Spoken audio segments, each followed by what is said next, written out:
지금은 아는 것이 힘이다. 시간입니다.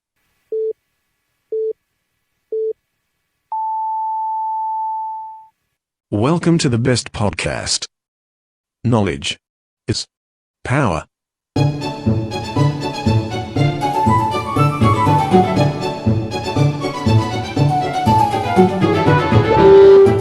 아임 시즌 8 매주 수요일 대전 충청 지역 현안에 대해 이야기해보는 시간. 네, 대전에 높으신 분들께서 이 유관소 같은 방송 이란 소리를 들어야 되는데 아무도 안 듣는 것 같습니다. 웬스데이 대전 오신 거 환영합니다.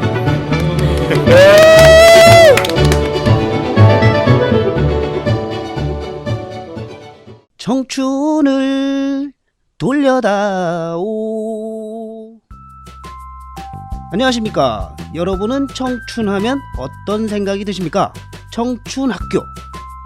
청춘학교는 배움의 열정을 가지신 어르신들이 한글, 국어, 영어, 수학도 배우고 영화, 연극, 전시회 관람도 하고 스마트폰 사용법도 배우는 열린 배움터입니다.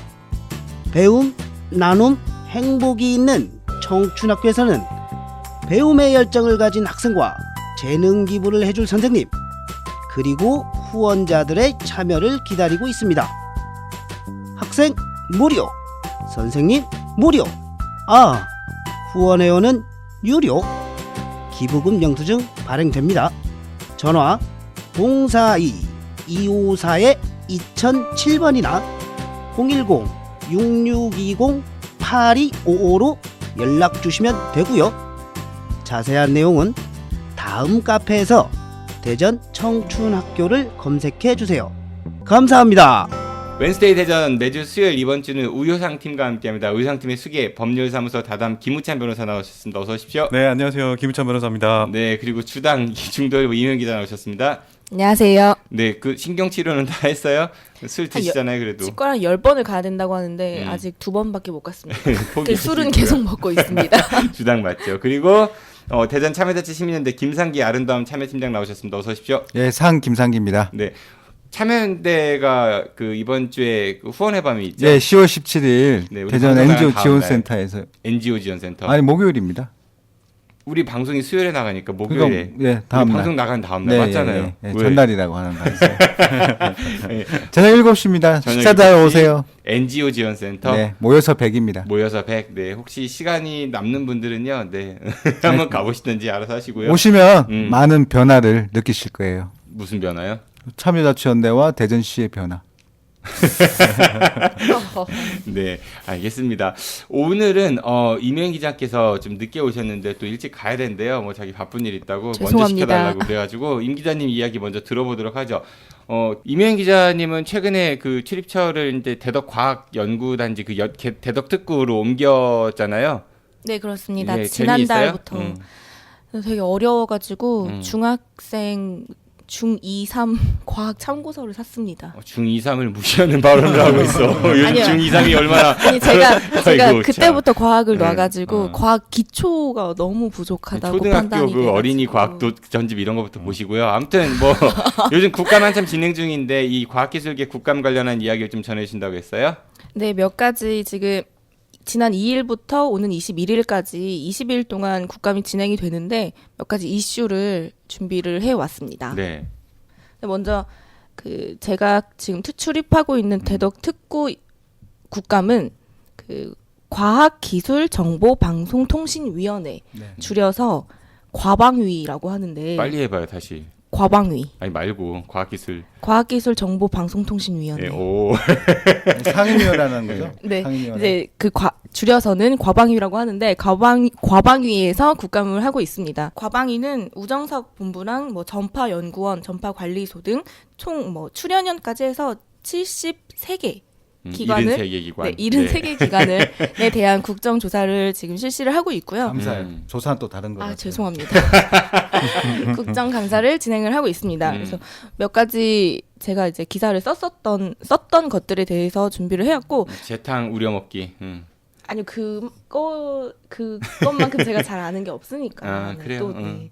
근데 일단은 이번 달에 그 국감을 앞두고 지난달 27일에 공공연구노조가 국감 주요 의제 리스트를 발표를 한 게 있어요. 네. 총 11개인데 뭐 제대로 된 출연형 거버넌스 재정립 운영, 뭐 소재 부품 장비 관련 정부 대응 정책의 문제, 정년 환원, 비정규직의 제대로 된 정규직 전환, 연구 개발 관리제도 혁신, IBS 종합 대책 수립, 카이스트 비정규직 고용 안정 처우 개선, 한국과학영재학교 문제, 철도기술연구원 비정규직 정규직 전환 문제, 뭐 등등등 해서 11가지가 있고요. 이 중에 제가 조금 설명을 드리고 싶은 부분은 많은 분들이 잘 모르는데 알았으면 좋겠는 부분이 그 PBS 제도라고 혹시 PBS요? 네. PBS 뭐였죠? 그 프로젝트 베이스드 시스템이라는 건데 연구과제 중심의 예산을 지원을 하는 시스템을 얘기를 하고 있어요. 근데 이게 저도 이제 과학 출입을 하기 전에는 몰랐던 건데 지금 그 예를 들어서 뭐 원자력연구원이나 전자통신연구원, 애틀이나 뭐 기계연구원이나 한해양연구원이나 이런 연구원들을 정부가 출연한 연구기관이라고 해가지고 정부 출연연이라고 하는데 그 예산을 어떤 식으로 주는지 아시나요? 우선 뭐 급여 인건비 같은 거는 고정 비용으로 책정이 돼 있을 것이고. 네, 그게 그렇지가 않더라고요. 아. 네. 그래서 저도 뭐 정부가 사업 예산을 주는 줄 알았는데 그게 아니고 이제 연구원마다 정부가 기본적으로 주는 돈은 비율이 다 다르고요. 기본적으로 정부 연구를 따오는 그 예산으로. 그러니까 예를 들어 가지고 행정원들 같은 경우는 기존에 그냥 고정돼 있는 거 아니에요? 그리고 연구원들 같은 경우가 프로젝트별로 이렇게 분포가 되거나? 거의 되게 그런데 꼭 그렇지만은 않은 것 같아요. 출연기관이면 출연연마다 다 그게 다르더라고요. 그러니까 비율이. 아마 이제 뭐 사업 신청을 하고 그 연구 과제에 관련된 어떤 뭐 예산 같은 거 해서 그거를 연구 뭐 선정이 되거나 지원 그러니까 이제 연구원에서 일하시는 분들이 연구원이 있고 행정원이 있잖아요. 네네. 그러니까 연구원 같은 케이스는 그럴 수 있다라고 이해가 되는데 행정원들 같은 경우는 그냥 고정적으로 그 예산이 나오지 않나요? 그러니까 지금 얘기하는 건 아마 이제 그 연구 맞죠. 관련된 네. 거 뭐 얘기를 하시는 것 일정 같은데. 고정 비율을 정부에 주고 또 출연 기금도 있고 하니까 출연금으로 운영을 하는데 이제 잘 안다며. 잘 알아서 한다며. 아니, 기간이 너무 네. 많으니까 네. 저도 잘 뭐 디테일하게는 진짜 얘기하려고 하는 부분은 그건 아니잖아요. 네. 어쨌든 이제 그- 사업마다 연구마다 네. 하나씩 프로젝트를 따오는 식으로 해가지고 예산을 가져가고 있는데 그렇다 보니까 어떤 지금 일본과 무역 전쟁 중에 나타나는 그런 소부장이라고 하더라고요. 소재 부품 장비를 줄여서 네, 네. 모르셨죠? 알았어요. 근데 이제 그런 게 우리가 이제 기술 연구 성과가 혁신적인 게 나오지 않는 이유 중에 이런 네. PBS 제도. 왜냐하면 우리가 할 수 있는 연구를 갖고 와야 되고 그래야 또 다른 연구를 갖고 올 수 있고 이러니까 이게 되게 과학계에서는 정부가 바뀌면서도 제일 크게 요구를 했던 부분이 요 부분인데 그래서 이번에 노조도 국감을 앞두고 이 부분에 대해서 이제 집중적으로 의원들이 질의를 과기부한테 물어봐 달라라고 이제 첫 번째로 꼽은 그런 어떤 그러니까 연구 과제가 의제예요. 이제 장기적으로 좀 안정적으로 연구를 하려면은 그런 뒷받침이 있어야 되는데 그게 아니라 건건이 하다 보니까 아무래도 성과 위주의 연구를 많이 하다 보니까 우리가 그쵸. 기초 과학이 좀 떨어지고 이런 거다 이런 문제가 있다 이런 네. 얘기인 거죠. 근데 이 제도가 90년대에 96년도인가요? 이제 도입이 된 제도인데 그 전에는 그냥 사람 수대로만 돈을 줬대요. 그러다 보니까 그때는 더 엉망이어서 네. 이런 제도를 도입을 했는데 성과 위주라는 거예요? 쉽게 얘기해서. 지금은 네. 그렇죠. 그쵸. 근데 이제 성과를 결과가 아니고 그 그 전에 성과. 네 우리 가져오겠다고 했을 때 그러니까 지금 보니까 저도 이제 기존에 몇 가지 사례 같은 걸 접하고 나니까 오히려 그렇게 정부 출연원 그러면 어떻게 보면 더 연구 관리나 이런 것들도 잘 되고 거기에 대해서 되게 뭐 검증 절차라든가 어쨌든 간에 돈을 지원받는 거기 때문에 거기에 대한 뭐 결과에 대한 검증이라든가 이런 시스템들이 다 마련이 돼 있을 줄 알았는데 근데 방금 말씀하신 것처럼 지속 가능한 예산 지원도 잘 안 되고 그렇다고 지금 하고 있는 연구가 뭐랄까 되게 좀 공정하고 집행이 되고 있는지 이런 감시 시스템도 조금 부족하고 이런 느낌들이 좀 있더라고요 저는. 네, 그래서 노조가 이제 이 부분 지금 문재인 정부 들어와서 포스트 PBS 제도라고 해서 몇 가지 개선안을 내는 이제 그런 과정을 하고 있는데 과기부 국감 때 막상 이런 내용은 잘 나오지를 않았습니다. 그러니까 이게 정말 노조에서 요구를 했는데 실제 국감에서는 별로 질의가 없었다. 네. 그러니까 이게 근데 뭐 오늘 내일 만에 그런 얘기는 아니고 정말 기본적으로 이렇게 뼈대 자체를 바꿔야 되는 커다란 작업이긴 한데 아무리 그래도 국감에서 이렇게 별로 비중 있게 다뤄지지 않은 그럼 지점은 어떤 게 주로 비중 있게 다뤄졌나요 이번 국감에서는? 뭐 오늘 준비해 온 내용들도 있긴 한데 사실 뭐 지금 모든 전국이 그렇지만 오늘 사퇴하셨지만 조국 법무부 장관 자녀 네. 과방위에서도 조국 장관 자녀가 나와요? 그렇더라고요. 네, 그래서 그 이제 벌써 사퇴를 하셨으니까 조국 전 법무부 장관 그 딸이 키스티에서 뭐 키스트에서 출입증이 있었냐, 네, 출입증 거기 이제 없이 뭐, 들어가기 가능하냐, 뭐 이런 인턴을 얘기들. 하면서 뭐 3일밖에 안 나갔네 뭐 이런 얘기 하면서 조국 장관 청문회 때 나왔던 얘기들을 과방위 대전에 없잖아요. 대전에 있어요? 대전에 있습니다. 네. 그러니까 이게 지금 보면 여러 가지 뭐 들리는 얘기 들어보면 그러니까 연구 사업비가 지속적으로 이제 안정적으로 지원되지 않는 것도 문제인데 그러니까 되게 형식적으로 그리고 뭐 좀 부적절하게 또 연구가 사업 선정이 되고 거기에 따라서 제대로 연구가 진행됐는지 안 됐는지 확인이 제대로 뭐 이루어지지도 일종의 않고 전문 분야라는 이유만으로 네. 대충 설명, 그렇죠. 연구 측에서 설명하면 아 그런가 보다 하고 넘어가는. 뭐 예컨대 지금 우리 일본과 그런 무역 분쟁, 무역 전쟁이라고 일컫는 그런 와중에 어떤 대책이 있느냐 뭐 이런 수준이 사실 저는 지금 현 시점에 국감에서 가장 적합한 그런 이야기들이라고 생각하는데 사실 이제 과방위 국감도 엄청 좀 그렇습니다. 네. 정쟁으로 함몰된 국감이다 뭐 이렇게 볼 수 있을 그렇게 것 같아요. 이미 아직 끝난 건 아니지만 진행 중인 현재까지 봤을 때는 네, 뭐 사퇴했으니까 뭐 그래도 계속 이어질 것 같은데 뭐 분위기는 그런 것 같고요. 예, 또 뭐 준비하신 거 있어요? 시간 많이 지나갔어요.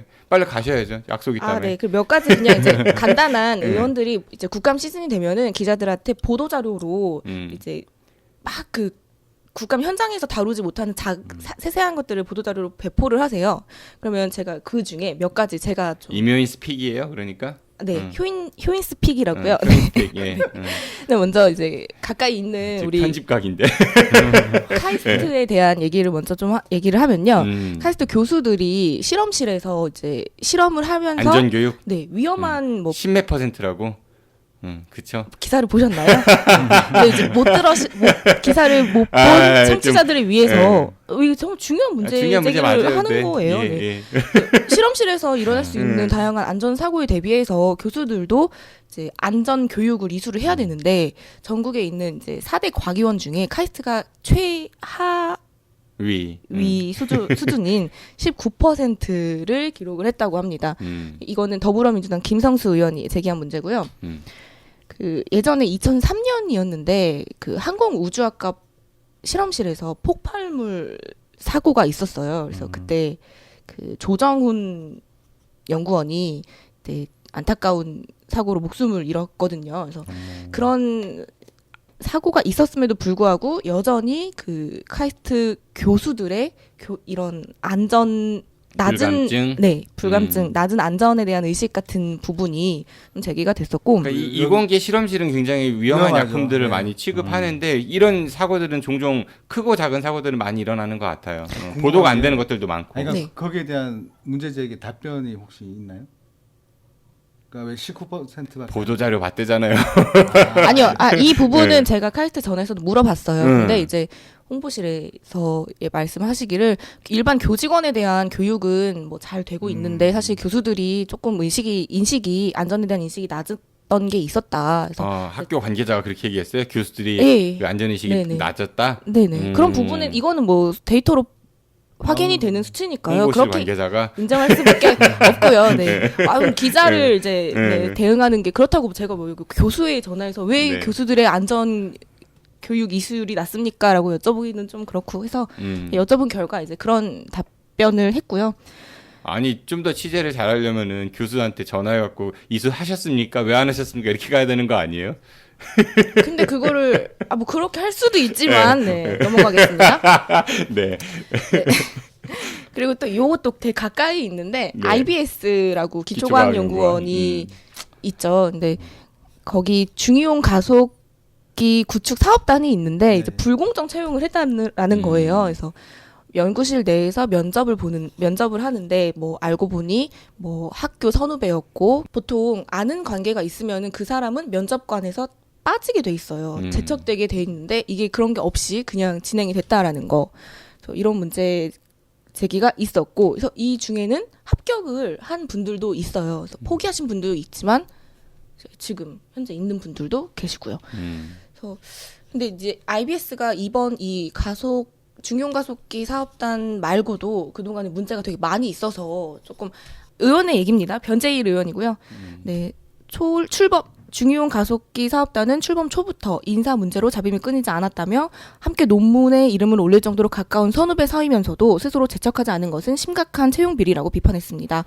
또 변 의원은 사업단의 채용 과정에서 모럴 해저드가 심각한 것으로 보인다며 지난 채용을 전수조사하고 비위자들에 대해서는 단호히 처벌할 것을 요구했습니다. IBS는 뭐 그 CCTV 감시 뭐 논란도 있었었고요. 그리고 뭐 성추행 관련된 얘기도 있었었고 비정규직 관련된 이야기도 있고 정말 논란이 끊이지 않는 그런 뭐 곳이거든요. 연구비를 불법적으로 사용했다거나 아니면 최근에는 뭐 이제 그만두셨는데 전 원장이 서울에 집이 있는데 뭐 주말에도 뭐 오며 가며 계속 기사한테 운전기사 말씀하시는 운전기사를 불러서 왔다 갔다 하면서 또 그거에 대한 추가 어떤 임금은 주지 않아서 이렇게 또 보도가 나온 적이 있습니다. 네. 아유, IBS는 좀 그냥 이렇게 국감에서 지적하고 또 끝나버리잖아요. 그러니까 사실 언론도 저는 좀 불만인 게 그런 지적이 있었다라고만 보도하지 말고 그 이후에 얼마큼 개선이 됐는가를 끊임없이 취재를 해서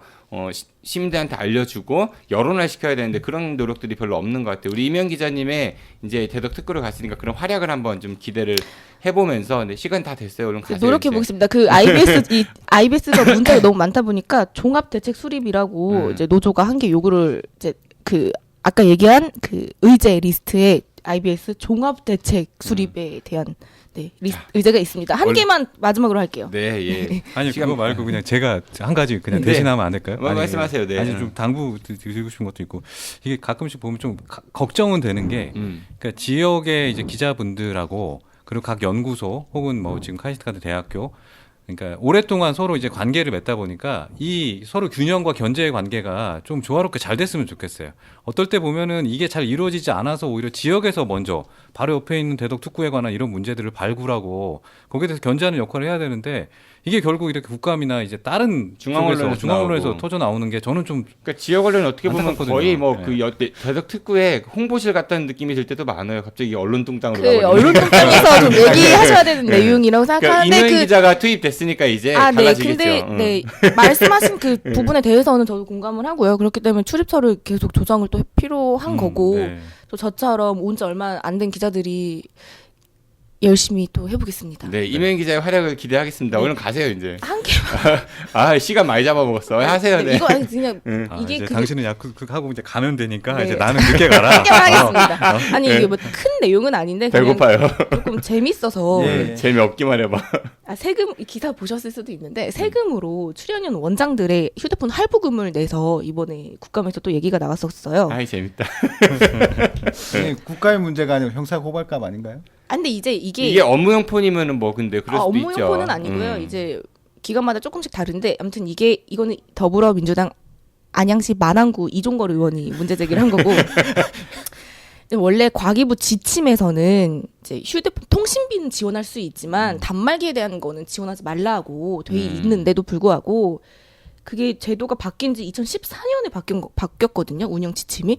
그런데도 불구하고 기초과학지원연구원, 그리고 과학기술정보연구원, 한양연구원, 전자통신연구원, 기계연구원, 항공우주연구원에서 단말기 할부금을 이분들 돈도 월급도 많이 받을 거 아니야. 하더라고요. 아니 뭐 그럴 수는 있지 않을까요? 이제 최신형 스마트폰을 연구하기 위해서 이제 한양연구원에서요? 네. 한양연구원도 있었습니다. 근데 이제 왜냐면 뭐 솔직히 원장들 정도면 돈도 많을 텐데 뭐 그 할부금을 뭐 몇만 원씩 되는 것들을 이렇게 받아가는 게 이제 사실 국감에서 몰랐다고 하고 얘기하기 토해내겠지. 뭐 만약에 문제 제기하면은 그냥 뭐 주는 건 줄 알았다 뭐 이렇게 얘기하겠지. 커다란 어떤 문제 제기다 비리다 얘기할 수는 없지만 그냥 사실 이러한 작은 작은 인식들 때문에 아니 그게 비리가 아니에요. 그거 잘못된 건 비리죠. 1원이라도. 그럼요. 그럼요. 역시 악은 디테일하다는 말이 맞는 것 같아요. 진짜. 네, 근데 이제 제가 재밌었어요. 가세요 이제. 취재를 하면서 한 출연연 이제 또 통화를 하는데 어디요? 한양연구원 아니죠? 애틀이고요. 애틀인데요. 네. 애틀이에서는 이제 애틀이가 돈을 제일 많이 줬어요. 그 동안에 5년간 9,857만 원을 줬는데 뭐를요? 할부금 할부금을 지원을 9천만 원 5년간 네. 1억을 줬어요? 1년에 2천만 원씩? 네. 원장 거를? 아까 원장과 간부들 간부들 네. 무슨 핸드폰 비싸요. 할부금이 핸드폰. 2천만 예 그런데 이건 재밌다. 네, 내부 규정에 따라 재밌죠. 네. 내부 규정에 따라서 신규 보직자 중에 희망하는 자에 대해서는 이걸 지급을 했다. 근데 이제 문제가 된 만큼 바로 잡겠다라고는 하시는데 사실 좀 그런 부분이 있었어요. 이런 어떤 국회의원이 지적한 문제에 대해서 이제 뭐 사실은 근데 정말 뭐 그런 거는 좀 이런 것까지 지적을 하는 거에 대해서 약간 부정적인 의견은 있으시더라고요. 그래도 어쨌든 잘못된 건 잘못된 거니까 네. 바로 잡았으면 좋겠습니다. 알겠습니다. 수고 많이 하셨습니다. 예, 마지막에 재밌는 이야기까지 아주 잘 들었습니다. 얼른 가세요. 네, 이제 저희 감사합니다. 남아서 방송하겠습니다. 네. 감사합니다. 네, 아유 배고파라.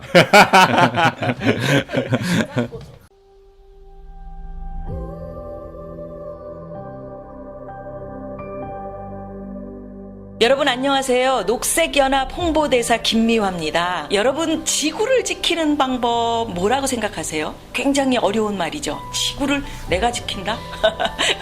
녹색연합에 여러분들 회원이 돼주시는 방법이 가장 빠른 방법이거든요. 아름다운 지구인으로의 변신 대전 충남 녹색연합 회원이 돼주십시오. 화이팅!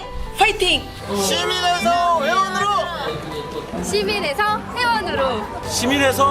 회원으로 네, 두 번째로 우리 김우찬 변호사님께서 준비한 이야기는 마지막에 듣죠, 그냥? 네네. 기왕 늦은 거? 네, 어차피 예. 이따 갈 거라서. 김상기 팀장 준비하신 얘기 좀 들어보도록 하겠습니다. 예. 그 오월드에서 뭐 동물학대 이야기를 하신다고 동물학대 그랬거든요. 얘기를 하고 싶어요. 왜냐하면 이번에 이제 삭 관리에 대해서 이제 언론에서 나온 기사가 있습니다. 그러니까 삭이죠. 예. 살쾡이한테 삭. 네. 그러니까 멸종 보호종 2등급이에요. 그렇기 때문에 엄청나게 희귀종이고 꼭 지켜야 되는 우리의 동물인 거죠. 근데 토종 예. 네, 그렇죠. 야생 지금은 동물이죠. 이제 야생에서 보기 어려운 동물이 됐죠. 근데 이 삭을 관리하고 보존하기 위해서 대전 오월드가 구입을 했어요. 근데 기사를 따르면 3마리를 구입했는데 그중에 2마리는 폐사라고 1마리만 지금 남아 있는 거예요. 3마리 중에 2마리는 죽었어요. 예, 예, 죽었습니다. 그래서 왜 죽었대요? 그러니까 뭐 아파서 관리 죽은 부실? 거죠. 예. 아파서 병으로 죽은 거죠. 하나가 전신 지방 침착으로 죽었다고 하고요. 다른 하나는 장폐색으로 죽었대요. 그러니까 아파서 죽은 거죠. 그러니까 그 지금 동물병원 격리실에 그 삭 1마리가 남아 있어요. 근데 이 동물병원 격리실이 말 그대로 창고 같은 분위기로 되어 있는 거예요. 그러니까 동물병원 격리실 그러면 중환자실 같은 그런 느낌이 아니고 그냥 새 창살에 그냥 갇혀져 있는 거죠. 또 문제는 그냥 계속 있는 게 아니에요. 또 이후에 오월드가 개장하면 전시가 되는 거예요. 그러니까 전시라고 할 수 있는 거죠. 그러니까 관람객이 오면 거기서 다시 나가서 보여줬다가 다시 그 동물병원 격리실에 들어오고 이런 문제가 있어서 지금 문제가 되고 있는데 이게 지금 나온 문제가 아니거든요. 그러니까 오월드 같은 경우에는 작년에 그 뽀롱이 그 푸마가 탈출했다가 사살된 적도 있었고요. 그 전에는 그 관람객이 던진 신발을 먹고 죽은 동물들도 많았었습니다. 그러니까 이런 동물 관리가 전혀 안 되고 있음에도 불구하고 어떤 일이 벌어지냐면 지난번 보문상 개발 관련해서 활성화 개발에 있어서 오월드 현대화 사업이 들어가 있었어요. 근데 이 현대화 사업이 진행이 돼야 됨에도 불구하고 어떤 사업이냐면 그런 동물들의 그 우사, 그러니까 관리실을 넓게 하거나 또는 이후에 다시 방목하는, 그러니까 자연을 돌려보내는 현대 사업이 아니고 생태 동물원이 아닌 그 놀이시설 관리, 놀이시설 교체 또는 지금 없는, 그러니까 138종의 동물들이 대전 오월드에 있거든요. 그런데 없는 동물이 또 있을 거 아니에요. 그럼 그 동물들을 데리고 오겠다, 구입해 오겠다가 현대 사업이었단 말이죠. 그러니까 잠깐만요. 좀 정리를 좀 해보면은 우선은 삭이 3마리 있었는데 보호하려고 그중에 2마리가 죽고 1마리가 남았는데 걔를 안 죽게 하기 위해서 격리실에 있는 거죠. 아프니까. 병원 동물병원 격리실에 뒀는데 그 격리실이 무슨 환자 돌보는 그런 데가 아니라 그 굉장히 우리가- 밀폐돼 있는 예, 그 우리가 보통 개 키우는데 그러니까 개 농장이라고 하죠. 거기 보이는 뭐 새창살에 이렇게 그러니까 말이 잡혀져 격리실이지 있잖아요. 실제로는 예. 굉장히 환경이 보여지는 건 열악하다. 그렇습니다. 예. 그렇게 그러니까 뭐 보호라고 그러니까, 보기가 좀 어렵다. 뭐 이런 얘기인 그렇죠. 거잖아요. 예. 그리고 그리고 거기다가 뭐 치료도 지속적으로 안 되고 또 어떻게 될지 모르는 거죠. 강제 노동을 시키느라고 전시가 되는 거죠. 예. 이게 그러니까 그리고 네. 오월드에서는 또 뭐 현대화 사업이라는 걸 하는데 그러면 동물들이 조금 더 건강이나 뭐 이런 걸 위해서 그렇죠. 뭐, 키우는 곳도 넓어지고 이러면 좋은데 그런 게 아니라 오월드가 소유하고 있지 않은 동물들을 사들이는데 그렇죠. 급급한 그렇게 하고 있다 이인 거잖아요. 네. 그러니까 왜냐하면 이 문제가 될 수밖에 없는 게요. 그러니까 삭 문제만 있었던 게 아니에요. 그러니까 올해 초만 해도 그러면 동물 복지 관련된 어떤 예, 예. 처우나 이런 것 때문에 지금 문제가 더 된다는 말씀이신 그러니까 건가요? 동물들을 방치하고 있다. 뭐 학대까지는 아니더라도 마라라는 동물이 있습니다. 마라. 근데 이 동물이 마라요? 마라. 예. 그 그러니까- 이제 마라탕 나오는 그 마라 아니 그 마라는 맵다 마라고요. 그 이렇게 늑대처럼 생긴 마라라는 동물이 있습니다. 근데 걔가 우리에 이렇게 있는데요. 올 여름에 엄청 더웠는데도 불구하고 쉴 데가 없는 거예요. 그러니까 햇빛을 무조건 찔 수밖에 없는 거죠. 내리찌니까 살도 빠지고 털도 빠지고 그리고 작년에 죽었던 푸마랑 같이 있던 또 다른 푸마가 있습니다. 근데 그 푸마는 지금 스트레스나 또는 병에 의해서 계속 왔다 갔다 하는 증상이 있는 거예요. 그럼에도 불구하고 그런 것들을 제대로 대처해주지 않고 있는 거죠. 오월드가. 그런데 오월드의 관람객 수는 계속 줄고 있어요. 적자도 늘고 있고. 그러면 이거를 서울대공원처럼 돌고래 쇼를 중지하고 돌고래를 다시 바다로 돌려보내는 예가 있지 않습니까? 그러면 오월드를 그런 형태로 바꿔야 되는 게 맞다고 저는 봐요. 지금 있는 걸 바로 내보낼 수는 없겠죠. 근데 그런 준비가 전혀 없이 놀이시설을 바꾸겠다. 또는 다른 동물들을 사오겠다.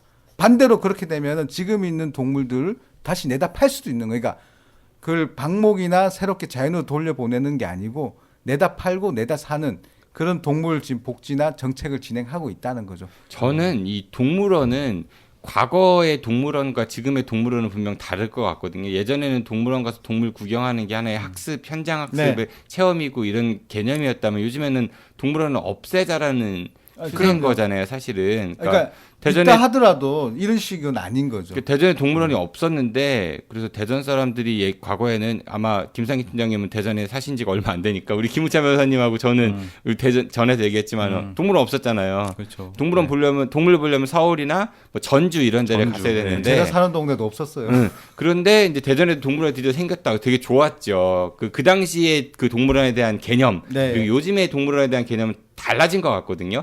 그 굳이 대전에 동물원이 있을 필요가 있을까? 그러니까 지금 당장은 있는 나는 동물을 거부터. 없앨 수는 없죠. 그러니까 지금 동물원을 당장 없앨 수는 없어요. 그러면 앞으로 이 계획이 필요한 거죠. 생태동물원이나 또는 환경동물원이라고 해서 네. 그러니까 그 우리가 동물들이 있으면 사람들이 몰래 볼 수 있는 그런 공간이 유럽에는 지금 진행되고 있거든요. 그리고 전주에도 물론 흡족하진 않습니다만 생태동물원이라고 해서 동물들에게 공간을 좀 넓게 준다든지 또는 그 환경을 맞춰준다든지 이런 것들이 진행되고 있는데 대전시가 도시공사가 운영하는 오월드는 전혀 그런 기색이 없는 거죠. 그러니까 오히려 이 동물원이 굳이 적자 나는 문제만 얘기하고 있는 거죠. 동물권도 중요한데 이 동물원이라는 것 자체가 굳이 존속할 필요가 있는 거예요. 동물원 다들 가보셨잖아요. 동물들 보면 어때요? 막 되게 스트레스 받아하는 게 보이잖아요. 맹수들을 가면은 찡그리고 있고 사람들이 막 야, 해봐 해도 반응도 없고 솔직히 그렇지 않아요? 그렇죠. 가면은 그런 재미로 가는 거잖아요. 동물원을. 그러니까 애초에 동물은 없애는 진짜 게 맞는 동물권을 거죠. 생각한다면은 그런 재미가 동물한테 얼마나 스트레스겠냐는 그럼요. 거야. 그러니까 저는 나이로비 무슨 네. 공원 이런 것처럼 조성하지 못할 바에는 근데 아무래도 이제 뭐 동물원 폐지까지 가자는 거는 워낙 찬반이 많이 뭐 대립되는 얘기이기도 하고 준비가 필요하다는 거죠. 예. 근데 뭐 어쨌든 간에 지금 있는 거라고 한다면 최대한 동물들이 스트레스 받지 않고 동물 복지도 좀 살릴 수 있는 방향으로 그 부분에 좀 더 중점이 맞춰질 필요가 있다라는 말씀이신 거잖아요. 변호사님 동물권은 법적으로 보호받는 게 어느 정도나 돼요? 아직은 굉장히 요원하죠. 있기는 있지만 사실은 뭐 그 동물을 죽이는 막 그런 행동들을 하는 거에 대한 처벌도 뭐 생긴 것도 얼마 되지도 않았지만 그 처벌의 수위라든가 이런 것들도 그러니까 만족할 만한 수준도 아니고 이게 5월드 해명을 보면 이번 거 관련해 갖고 삭두 격리실에 삭두 전담 사육사도 있고 정해진 시간마다 먹이와 배설물도 다 치우고 있고 규정대로 한다 이렇게 얘기를 하고 있거든요. 네. 그러니까 규정이 딱 표준화로 정해지지 않았다라고 하면은 이 사람들의 과실을 묻기도 사실 어려운 거잖아요. 법적으로는. 참 어렵죠. 지금 현재 상태로. 이 격리실에 상만 있는 게 아니에요. 네. 다른 동물들도 그 동물병원 격리실에 지금 있는 거거든요. 그러니까 뭐 위험에 멀리 처해 있는 거죠. 동물원까지 갈 필요도 없이 그냥 뭐 애견이나 이런 데 지금 뭐 예. 판매하고 있는 지금 뭐 구조라든가 거기에 현재 실상이나 이런 것들도 여전히 개선이 조금 안 되는 상황이니까. 그 맞아요. 그 반려견들 이렇게 막 양산에는 그 공장식 그렇죠. 케이지라고 하던가요? 케이지. 예, 네. 그런데 문제 많다고 해도 여전히 성업하고 네. 있잖아요. 네. 네. 그래서 어떻게 해야 돼요, 김상희 팀장님? 그러니까 그래서 대전 동물원에 가시면 5월대에 가시면 동물 위령비가 있습니다. 그러니까 거기에 어떻게 써 있냐면 동물 위령비가 그동안 죽었던 동물들 그러니까 기념해요, 추모하는 거예요. 네. 아이고. 그러니까 거기에 어떻게 돼 있냐면 적혀 있는 문구가 자연으로 다시 돌려보낸다. 라는 동물 위령비에 적혀 있어요. 그러니까 죽어야 나갈 수 있는 곳인가요? 그렇죠. 아이고. 그러니까 위령비에 대한 진정한 의미를 우리 5월드에 계신 분들 그리고 도시공사 대전시에 계신 분들이 좀 생각을 해주시면 좋을 것 같습니다.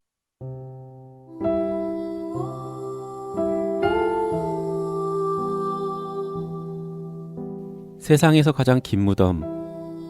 산내 권령골은 한국전쟁 때 대한민국 군인과 경찰이 민간인 7천여 명을 불법적으로 학살, 안매장한 비극의 현장입니다. 평화통일교육문화센터는 산내 권령골, 대전 형무소터, 대전 원도심 일대에 남아있는 일제강점기 시대 흔적, DMZ 평화기행, 제주 4.3 사건 평화기행 등을 운영하고 있습니다. 또한 남과 북의 평화통일을 위한 다양한 강좌도 개설하고 있습니다. 여러분들의 따뜻한 관심과 사랑으로 우리 아이들이 살아갈 이 땅에 평화의 씨앗을 뿌려주세요. 페이스북에서 평화통일교육문화센터를 검색하시면 평화통일교육문화센터를 만나실 수 있습니다. 고맙습니다. 네, 세 번째 이야기는 우리 김무찬 변호사께서 가지고 오신 얘기인데 마침 또 우리 녹음 기준 월요일 녹음하고 있으니까요. 조국 장관이 전격 사의를 표명을 했습니다. 그거 관련해 갖고 조국 장관의 사의에 대한 이야기를 하는 게 아니라 그 검찰 개혁이라는 거를 본인이 소명으로 얘기했다고 했잖아요. 갖고 있었다고. 그럼 조국 장관이 남기고 간 그 검찰 개혁은 무엇인가에 대해서 우리 김 변호사님이 좀 설명을 해주시기로 했어요. 예. 그러니까 이제 뭐 오늘 제가 말씀드리려고 하는 거는 정말 많은 일들이 있었죠. 35일 만에 지금 사퇴를 조국 전 장관인데 이제 전 장관이 했는데 사실 검찰 개혁안에 중심이 맞춰지기보다는 조국 전 장관과 그 가족에 대한 일들 그리고 심지어 지금 진행되고 있는 국감에서도 중요한 사안들이 많은데 여기에만 자꾸 집중되고 이걸 정쟁의 도구로 사용하는 것들 이런 것들을 이제는 좀 경계하고 저희가 본연의 의미인 검찰 개혁은 아니 지금 어떻게 진행돼 왔고 사실 그게 핵심인 건데. 그게 핵심이죠. 그렇죠. 왜 사문서 위조 이런 거 가지고 맞네 아니냐 이런 얘기를 하는지 모르겠어. 네, 그래서 뭐 촛불 집회도 지금 정말 많이 열리고 있고 한데 그래서 지금 이걸 다 전부 설명할 수는 없지만 한번 리뷰를 해본다는 형식으로 어떤 것들이 지금 사퇴 전에 또까지 개혁안들이 나왔는지 좀 살펴볼까 합니다. 우선은 뭐 특수부를 축소한다 뭐 이런 얘기 있는 것 같아요. 이름도 바뀌는 거죠. 네네. 뭐 검찰 자체적으로도 윤석열 총장이 뭐 개혁안으로서 뭐 특수부 폐지 뭐 이런 얘기들을 좀 하긴 했는데 이제 완전 폐지는 아니고요. 지금 법무부에서도 내놓은 개혁안은 3개를 남기고 현재는 7개의 청해 특별수사부가 있는데 3개 그러니까 서울중앙지검 그리고 대구 그리고 광주지검 요 3개만 남기고 이제 전부 폐지하는 것으로 안을 내놨습니다. 특수부가 뭔데 그렇게 그래요? 이게 1973년에 대검에 이제 특별수사부라는 게 설치가 됐는데요. 그러니까 사실상 특별수사부라는 명칭 자체는 이제 45년 만에 폐지될 예정입니다. 이게 사실은 검찰에서 굉장히 많이 비난을 받고 있는 부분이기도 한데 예전에 중수부라고 혹시 들어보셨죠? 예, 중앙. 예, 중수부가 폐지됐죠. 그 역할을 사실상 특수부가 거의 이제 받아가지고 대신하고 있는 게 아닌가. 그러니까 중수부랑 특수부는 원래 같이 있었는데 네네. 중수부가 없어지면서 그 명칭 역할을 자체는 그렇죠. 네, 특수부로 갔다. 예, 맞습니다. 그게 정확하고요.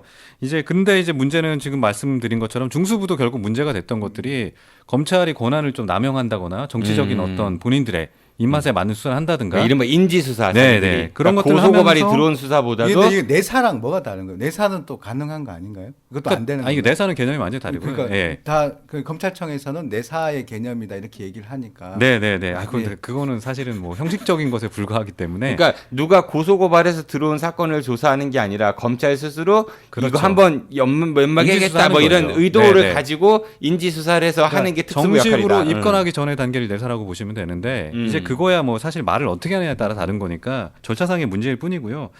그래서 기존에 계속 중수부가 비판받아왔던 지점을 특별수사부가 그대로 하고 있다라는 비판이 제기되면서 이거에 대한 축소 내지 폐지 논의가 되었고 그래서 3개만 남기고 일단은 폐지하기로 했고요. 근데 뭐 또 형사부가 내내 그런 역할을 할 수 있다 뭐 이런 얘기도 있는 것 같아요. 예, 있죠. 형사부가 이제 그 간판만 바뀌었지. 예, 사실상 뭐 파견을 한다거나 이런 식으로 해가지고 형사부에서도 근데 이제 그런 절차들은 구체적으로 정해서 정비를 할 예정이고요.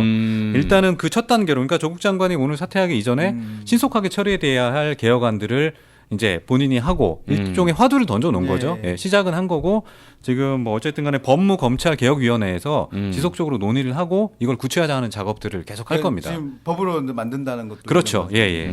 그래서 예를 들면은 앞으로는 이제 특수부를 뭐 그럼 다 폐지하면 뭐 되는 거 아니냐 하는데 이제 완전히 전면 폐지하기에는 좀 부담이 있었던 것으로 보이고요. 그래서 여기서 다루는 사건들도 한정을 좀 시킬 예정이라고 합니다. 그러니까 뭐 예를 들면 공무원의 직무 관련 범죄라든가 아니면 중요 기업 범죄 등으로 해서 좀 구체화시켜서 반부패. 수사 대상 자체를 이제 좀 제한적으로 설정할 예정일 것으로 보입니다. 그리고 이제 장시간 조사라든가 심야 조사 금지 이런 보통 뭐 열몇 시간 조사하고 뭐 네, 새벽에 귀가하고 이런 거 많이 뉴스에서 봤었죠. 해 뜨고 이제 가서 그 다음 날 해 다시 뜰 때 나오고 뭐 이런 것들 많이 보셨을 텐데 설렁탕 진짜 시켜줘요? 가능하죠 당연히. 그거 그럼 자기 본인 부담이 아니면 검찰이 내줘요? 본인이 일단 부담하는 게 원칙 아닐까요? 저는. 이제 수면 수사가 없어진다고 하니까. 네. 그래서 일단은 뭐 지금 마련한 안은 1회 조사 시에 총 12시간을 초과할 수 없게 하고 그리고 조사 후에는 8시간 이상 연속 휴식을 보장하고 뭐 이런 내용들이 있습니다. 12시간이라면 그 중간에 쉬는 시간 포함인 거죠? 한번 불렀을 때 그렇죠. 검찰청에 머무르는 시간을 얘기하는 거죠? 시간을 다 그러니까 포함하는 것이고요. 조서를 보는 시간도 다 포함이 네, 일단은 포함되는 것으로 보입니다. 그러니까 이제 세부적인 것들은 아마 조금 더 앞으로 구체화시킬 것 같고요. 그리고 예를 들면 심야 조사 같은 경우는 시간대를 그러니까 21시 오후 9시죠. 9시부터 그 다음 날 아침 6시까지 조사를 심야 조사를 규정을 하고 그러니까 자발적으로 본인이 내가 받겠다 심야 조사. 오늘 하루 끝냅시다. 내일 또 오기 귀찮아요. 뭐 이런 그렇지 것들. 않는 이상은 심야 조사는 제한하는 것으로 뭐 이런 얘기들도 지금 들어가 있고요. 그것도 예를 들어서 오늘 하루에 끝내면 내가 좀 뭐 이럴 수도 있는 거예요. 그럴 수도 있죠. 그러니까 어쨌든 여지는 있다는 거네. 편에서 얘기하는 그리고 별건 수사라고 들어보셨죠? 별건 수사. 네네. 별건 수사 같은 경우는 이제 검찰에서 비판을 많이 받고 있던 수사권 남용의 전형적인 사례인데, 그러니까 A라는 사건을 수사하다가 다 뒤져가지고 B를 약점을 잡아내서 수사하는 과정에서 이제 B까지 B, C, 뭐 D까지 해서 김상기 팀장이 예를 들어가지고 참여연대 회계 부정으로 수사를 받고 있던 중간에 핸드폰을 압수하다 보니까 어떤 그 뭐 부적절한 인사와 부적절한 관계하는 정황이 보이면 또 그걸로 또 엮고 이런 것들. 그러면 또 그 인사까지 이제 수사가 확대가 되고 이제 물고 말 그대로 먼지털이식 수사가 가능해지는 그런 편법인 거죠. 그래서 별건 수사 같은 것들을 제한할 수 있는 그런 개혁안을 마련할 예정이라고 합니다. 그리고 이제 조사 이제 절차 관련돼서 한 가지 더 있는데 뭐 전화나 이메일 같은 거 조사를 좀 활용을 적극적으로 해서 출석 조사를 좀 최소화하고 뭐 그리고 출석 후에도 불필요한 대기를 좀 금지할 수 있도록. 보통 높으신 분들이나 서면 조사 같은 게 가능했지 일반 사람들은 출두를 했어야 되는데 그것도 좀 이제 그 문호를 넓히겠다 이렇게 보면 될 것 같아요. 네, 그렇죠. 그래서 이제 뭐 크게 보면은 사실은 어떤 뭐 사실 핵심은 이제 뭐 지금 우리가 많이 알고 있는 공수처 도입하는 것과 검경 수사권 조정 이것이 가장 핵심이긴 하고 네. 이제 이것들은 너무 이제 앞으로 장기화될 가능성이 사실 있어요. 네. 국회 내에서 이거 통과될지도 의문이고 패스트트랙에 예, 들어온다는 것도 하고 계획이죠. 그 안에 이제 또 개정안을 어떤 정도로까지 마련할지 앞으로 논의가 근본적으로 지속적으로 돼야 될 부분이기 때문에 일단 조국 장관 같은 경우는 빨리 지금 바꿀 수 있는 것부터 지금 한 단계 한 단계 밟고 나가고 있는 것 같습니다. 그래서 과거에는 인권보호 수사 준칙이라는 게 있었습니다. 이게 그러니까 훈령이에요. 현재는 훈령이고, 근데 이거를 법무부령으로 격상을 시켜서 인권보호 수사 규칙으로 만들어서 보다 좀 인권을 중심으로 한 수사가 이루어질 수 있는 그런 방안들을 마련하겠다라고 하는 것들이 또 내용에 포함이 되어 있습니다. 그러니까 이 검찰 관련해서는 뭐 법으로 규정이 되어 있다면서요. 피의 사실 공표도 금지가 그렇죠. 되어 있고, 네. 뭐 근데 하나도 안 지켜졌잖아요, 사실은. 없죠. 예, 사실상 네, 사실은 그래서 브리핑까지 지금, 하고 그랬으니까. 네, 지금 그러니까 빠르게 원칙은 좀, 그거잖아요. 검찰이 기소한다고 해서 죄가 성립되는 게 아니라 법원의 판단을 받아야 되는 거잖아요. 그렇죠. 예. 그게 무죄 추정의 원칙인 그렇습니다. 거고. 예, 무죄 추정의 원칙이고 기소 전 단계에서 이제 공표하는 것을 막는 게 현재 피의사실 공표 금지거든요. 그래서 이거에 대해서 전면적으로 이제 좀 허가하지 않는, 지금은 예외적인 경우엔 뭐 공개할 수 있는 것들을 마련을 하고 있는데 이거를 조금 더 엄격하게 판단하는 방식으로 아마 될 것 같습니다. 그리고 또 한 가지가, 이것도 지금 논란이 좀 많은데, 기존에는 검찰의 셀프 감찰이 좀 문제가 많이 지적이 됐었어요. 그러니까 이게 사실은 법무부가 먼저 감찰을 하는 게 원래 원칙인데 이게 수사권 독립이라든가 이런 것이 문제 제기가 막 이루어지면서 사실 2005년에 이게 검찰에서 1차 감찰권을 가져갑니다. 그게 지금 현 상태까지 유지가 돼 있던 건데, 원래 있던 법무부의 1차 감찰권을 법무부가 다시 회수하는 방식으로 다시. 중요한 얘기네요. 네, 그렇죠. 아무래도 뭐 법무부 산하기관이니까. 그렇죠. 원칙입니다. 이게 원칙이고, 뭐 지금 뭐 정치적으로는, 정치권에서는 이게 뭐 또 검찰의 독립성을 훼손하고 법무부가 통제하려고 하고 뭐 검찰을 장악하려고 하는 거 아니냐 하는데, 사실은 원래 법무부에 1차 감찰권이 있는 게 많은데 그 전에 잠깐 1차 갔는데 저희가 그 뒤에 벌어진 일들 많이 목도하지 않았습니까? 뭐 제 식구 감싸기나 이런 부분들이 있었기 때문에 다시 법무부로 1차 감찰권을. 근데 법무부 소속된 공무원들 중에 상당수도 또 검찰 출신들이 많잖아요. 그렇죠. 차라리 감사원이나 뭐 이런 데다 주는 게. 감사원이 감사기관이잖아요, 사실은. 감사원은 원래 할 수 있는 거잖아요. 그게 맞지 않아? 어떻게 그래서 보면은. 이게 지금 사실은 핵심은 이런 소위 견제 시스템 같은 것들을 되게 촘촘하게 만들겠다는 거거든요. 그러니까 법무부를 또 감시할 수 있는 시스템도 당연히 마련이 될 거고요. 그런 식으로 상호 견제 시스템을 만들자 이거예요. 지금 사실 검찰은 세계에서 유례를 찾아볼 수 없을 정도의 막강한 권한을 거의 독점적으로 소유하고 있거든요. 뭐 수사도 할 수 있죠, 기소도 할 수 있죠, 영장 청구도 여기만 할 수 있죠. 이런 데는 사실 없죠. 검찰이 없어요. 그러니까 이런 부분들을 조정을 해 나가자는 게 사실은 사법개혁의 핵심, 검찰개혁의 핵심이죠.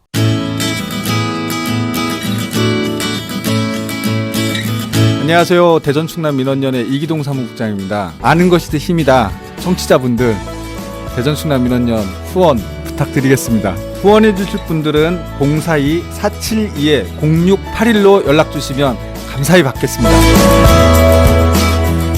네, 이렇게 해서 아임 시즌 8 웬스데이 2 대전 2019년 10월 셋째 주 우리가 알아야 될 우리 지역의 현안과 그다음에 검찰 개혁의 내용에 대해서 좀 들어봤습니다. 어떠셨는지요? 네, 마무리 발언 하시고 정리하죠. 배고프네요. 김성희 팀장님, 그래서 동물 어떻게 해요, 5월드? 5월드 어쨌든 현대화 사업이 필요한 거예요. 근데 그 현대라는 게 어떤 개념이냐가 중요한 거죠. 그러니까 시설 늘리고 동물수 확충하는 데 쓰지 그러면 말고 안 되죠. 지금 있는 동물들이 좀 더 편안하게 지낼 수 저는 있도록. 사실 동물한테 물어보고 싶거든요. 근데 말 못하는 짐승이잖아요. 그렇기 때문에 더 거기도 말해요. 우리가 못 알아들 뿐인 그렇죠. 거지. 못 알아들으니까 그런 동물 복지나 동물권에 대해서 좀 더 관심을 가져줬으면 좋겠다 생각이 듭니다. 네, 알겠습니다. 김우찬 변호사님께서는 조국 장관 사태는 조국 장관의 가족을 보지 말고 검찰개혁 그 핵심 내용을 보자라고 했는데. 네. 그게 뭐 어쨌든 간에 그런 개인의 비위나 범죄 관련된 부분들은 원칙에 따라 수사를 하면 되는 것이고요. 사실 그거보다 더 중요한 게 결국 검찰개혁 아니겠습니까? 그리고 검찰에서 사실은 일선 검사분들은 경무에 시달리고 매번 사건 처리하느라 아마 눈코뜰 새가 없는 걸로 알고 있어요. 그러니까 이런 특수부 축소라든가 이게 원래 해야 할 민생 관련된 그런 수사가 아니라 이제 뭐 예를 들면 공소라든가 이런 것들에 조금 더 집중을 할 수 있도록 전반적인 시스템을 개선하는 게 지금 일선에서 열심히 일하고 있는 검사분들한테도 더 좋을 것 같고 당연히 저희 시민들 국민들에게도 더 좋은 방향이 아닐까 하는 생각이 듭니다. 그러니까 검사라는 직업은 대한민국 정부를 대리해서 형사 사건에 어떤 범죄 혐의가 있는 사람들을 기소할 수 있는 권한이 주어진 거잖아요. 그렇죠. 네. 그러면 이게 법적으로 위배가 되는가 안 되는가 기소거리가 되는가를 보기에도 힘들 텐데 너무나 많은 사건을 처리하다 보니까 좀 본연의 일을 할 수 있는 그런 시스템이 마련됐으면 좋겠다 이런 말씀으로 듣겠습니다. 네, 알겠습니다. 네, 두 분 오늘 고생 많이 하셨고요. 네, 2주 뒤에 뵙겠습니다. 안녕히 가십시오. 네, 감사합니다. 네, 저도 이만 물러가겠습니다. 저는 금요일 한 주간의 키워드 뉴스를 정리한 주간 키워드 뉴스 브리핑으로 찾아뵙겠습니다. 지금까지 진행의 정진호였습니다. 청취해주셔서 고맙습니다. 안녕히 계십시오. 아베베. 고맙습니다.